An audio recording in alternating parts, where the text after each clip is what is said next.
Well, I'm really excited today because we're gonna do the first ultrasound on the baby to see how far along I truly am, and maybe they can even find or figure out the sex of the baby if I'm far along. We'll see.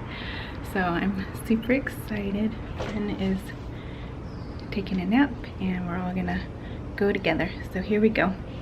Daddy's off of work. He just peeked out the door. So we'll see you at the doctor's office. Look at some anatomy first before we go into play mode, if you will. Okay. Here comes the goop. And the goop is the sound conductor. And that's what's going to allow the sound wave to pass through you. Now, are you scheduled to see anyone when I'm done today? Or did you just see Yes, after the nurse. Okay, so we got to get started then. Great. If you want to scooch in, that chair gets kind of pushed back. You'll see better.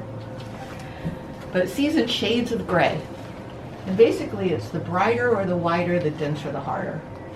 And you're definitely not 16 weeks pregnant. You know that now. I'm seeing a real little embryo. Okay. So it's less than Well, I haven't taken any measurements, but I'm going to say you might be about 11 weeks. 11, okay. I'm going to push on you, okay? Okay.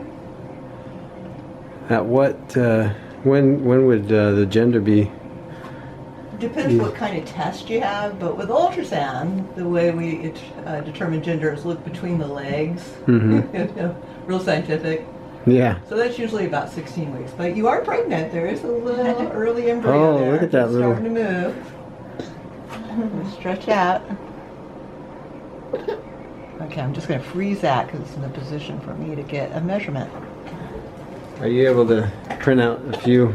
No, but what we're going to do is use a vaginal probe. And yeah, you'll print out pictures. Okay.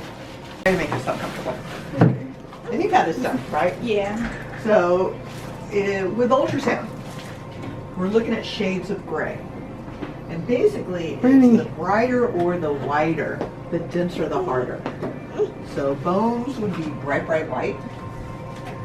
Black is fluid, and then all the grays are the tissues in between.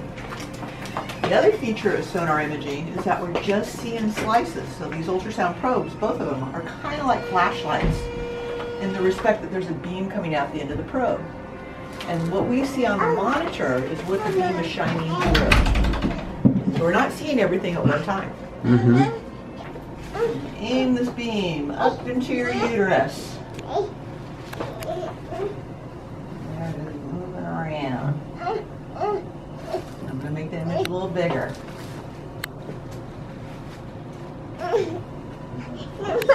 On the space right behind the head here. So this is real magnified. You can see the heart beating. I'm going to line the beam up with the very center of this little one again and measure from the top of the head to the base of the spine, from crown to rump. Right on the edge there. I'm measuring just a little less than the other one. Let's see if I can get it just to match. Come back. I'm going to push on you a little bit. So this one's still an embryo. It's not quite a fetus yet. There we go. That's a good rump shot. How big is an embryo, or how big would you guess that is? It's measuring about 1.25 inches. Oh, just. So here I'm going to measure it again from top of the head to base of the spine. And this is a consistent measurement. You are 10 weeks and 1 day pregnant. Oh, okay. With April 18th as your due date. Wow. 4/17/17? No, it's 4/18/17. Oh, really? Yeah, okay. this is a repeatable This one measurement. changed the date, okay. And the vaginal probe, you can see the margins a little clearer. The dots are smaller. I see. That's amazing. You can tell just like that. And you can see the heart beating. It's still an embryo, so the head is big in comparison to the body. Right. Its extremities are kind of short. There's a little arm. Where the cord comes out of the body, the belly button is big and prominent. There's not another one in there, right? No, I checked the corners, although I need to document it. But the other reason why I wanted to come vaginal is, again, there's different issues at different stages. And the biggest issue at this late embryonic fetal stage is the space behind the neck. And you might have had that done before. It's called the nucleolucency scan. It's done between 12 and 13 weeks. But if this space behind the neck is enlarged, that's a significant marker for abnormal chromosomes. Okay. So that's why I wanted to make sure I could get this space nicely. And at this point, it's normal. Now, it doesn't fit into the criteria of when we do this, the official nucleolucency scan, which is done between the 12th and 13th week. But if it's enlarged at that stage, it would be enlarged today too. And I'm getting an absolutely normal nuchal measurement, and that's a reassuring issue. Is that overall, or is it just one part of the health of the baby? Again, with ultrasound, different issues at different stages. Yeah. But in the late embryonic, early fetal stage, the most significant marker or feature that raises a red flag for abnormal chromosomes is a thickened nuchal space. Okay.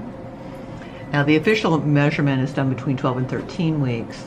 You know, you're 10 weeks, so it's not the official, what they call an NT scan.